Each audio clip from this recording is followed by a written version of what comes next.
August 1941. The air reeks of smoke and fear. The Germans are already at the gates of Tsarskoye Selo. Museum staff, in a panic, pack what they can carry. But there is something that cannot be taken away.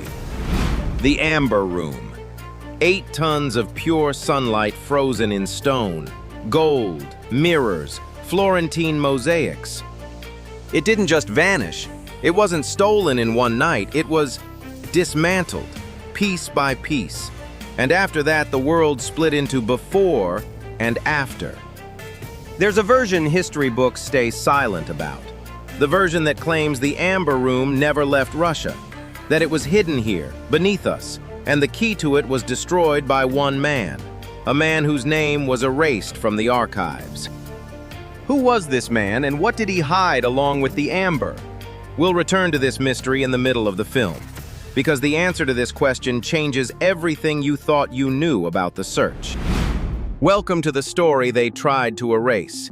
This is the Amber Room. Imagine a room worth more than some kingdoms of its time.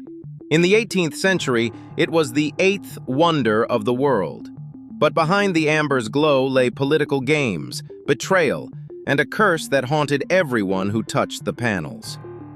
Today, we won't just recite dates. We'll try to understand. Why is the world still obsessed with this disappearance? Why does a sensational headline about the room being found in a mine, at the bottom of a lake, or in Hitler's bunker surface every 5 years? In this video, we'll trace the path from a Prussian king's gift to the last train vanishing into nothingness. I'll show you documents that were classified until the 1990s, and we'll try to answer the main question. Does it still exist? Or is the Amber Room a ghost that never existed in the form we imagine? Get ready! We're opening the doors to a hall that isn't there. The story doesn't begin in Russia. It begins in Prussia. King Frederick I dreamed of creating something that would outshine Versailles. Amber was called Baltic gold back then. But working with it was like building a house of ice. It cracks, fades, and is temperamental. Artisans labored over the panels for years, but when Frederick William I took the throne, he had no time for art. He needed soldiers, tall soldiers, the famous Potsdam Giants Regiment. Here lies the first oddity. The king decided to gift the priceless room to Peter the Great. The official version? Strengthening the alliance.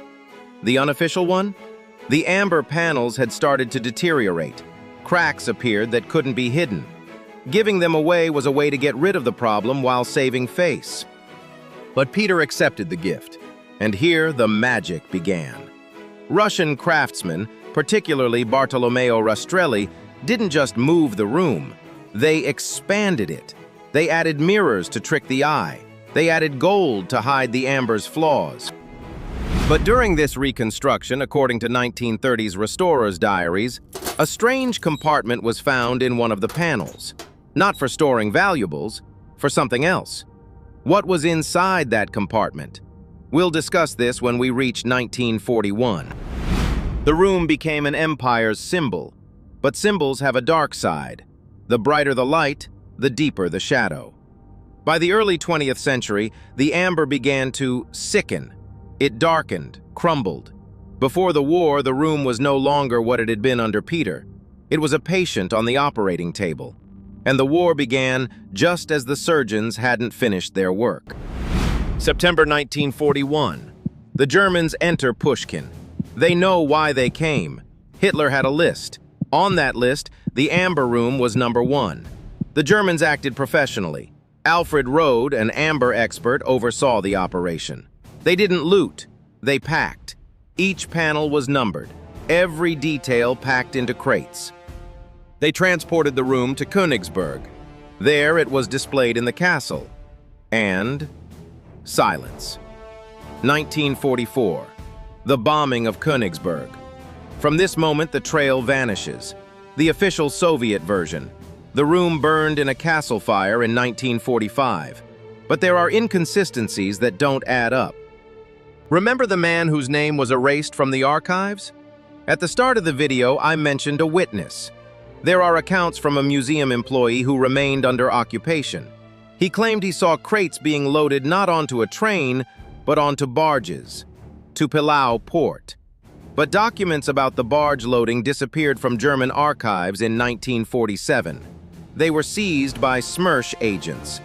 Where did the barges go? Did a storm sink them? Or do they still lie at the bottom of the Baltic Sea in neutral waters? But there's an even stranger version, the double bottom theory. Recall about the strange compartment found in a panel before the war. Among captured documents found in Königsberg Castle was a diagram. It suggested the amber panels were just a facade. Behind the amber, inside the structure, blueprints or documents might have been hidden.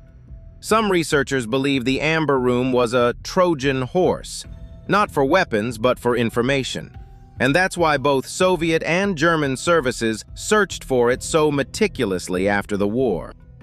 After the war, the search began. It turned into an obsession. Colonel Anatoly Kuchumov, the palace keeper, dedicated his life to it. He wasn't searching for furniture, he was searching for the palace's soul. But every lead broke off. A flooded mine in Thuringia, an empty Berlin bunker. It seemed the room had evaporated. But matter doesn't disappear without a trace. It changes form. Decades of searching bred myths. They said the room was hidden in a salt mine, where the amber was preserved. They said it was dismantled into souvenirs for the SS elite. But the most chilling theory involves a curse. Everyone who tried to claim the room for themselves died strangely. Alfred Rohde, the curator, died in Soviet captivity under suspicious circumstances. Searchers who found fragments often ended their lives in illness or accidents. In 1979, a decision was made to recreate it. It was madness. The technology was lost. The glue recipes were gone. The amber was a different shade. The work lasted 24 years, millions of dollars, and in 2003, for St. Petersburg's 300th anniversary, the doors opened once again. But is this the same room? Restorers whisper they used modern amber. It's brighter, more transparent. The original was darker, older. And here we reach today's greatest mystery. During restoration, when layers of varnish were removed from surviving original fragments, chemists discovered something. Traces of a substance that shouldn't have existed in the 18th century. What was this substance? The official report is classified, but rumors say it's a preservative meant to protect the amber for another 100 years, meaning until our time. Question: who applied it? Prussian craftsmen of the 18th century? Or someone else who knew the room would survive the wars? Perhaps the original didn't burn. Perhaps it was preserved and hidden, waiting for the moment when the world would be ready to receive it. And what we see now is just a facade. Beautiful, expensive, but a facade. The real amber room is waiting, and it's somewhere nearby. Do you know the amber room's true tragedy? Not that it was stolen, not that it might have been destroyed. The tragedy is that we search for matter, forgetting the meaning. We look for amber, gold, planks. But the room isn't stone. The room is memory. While we search for it in mines and ocean depths, it's already here. In stories, in films, in this video, in the eyes of people visiting the Catherine Palace. The story they tried to erase doesn't disappear. It becomes legend. And legend lives longer than any stone. Amber can turn to dust. Gold can be melted down. But mystery is immortal. Maybe we don't need to find the original. Maybe the search itself is the goal. Because as long as we search, we remember. And as long as we remember, the story isn't erased. I've shared the main versions with you, but this story has thousands of facets, like the amber itself. What do you think? Did the room burn in Königsberg? Or is it waiting for us in some abandoned Polish mine? Or maybe it never existed in the form we imagine. Write your theory in the comments. The most intriguing hypotheses I'll analyze in the next episode about Imperial Russia's secrets. If this film made you think, hit like. It will help the algorithms show this story to more people. Because the more of us remember, the harder it becomes to erase this history. Subscribe to the channel. Ahead lie many more secrets that official history would prefer to forget. This is Lost Canvas, signing off. Until next time in the past.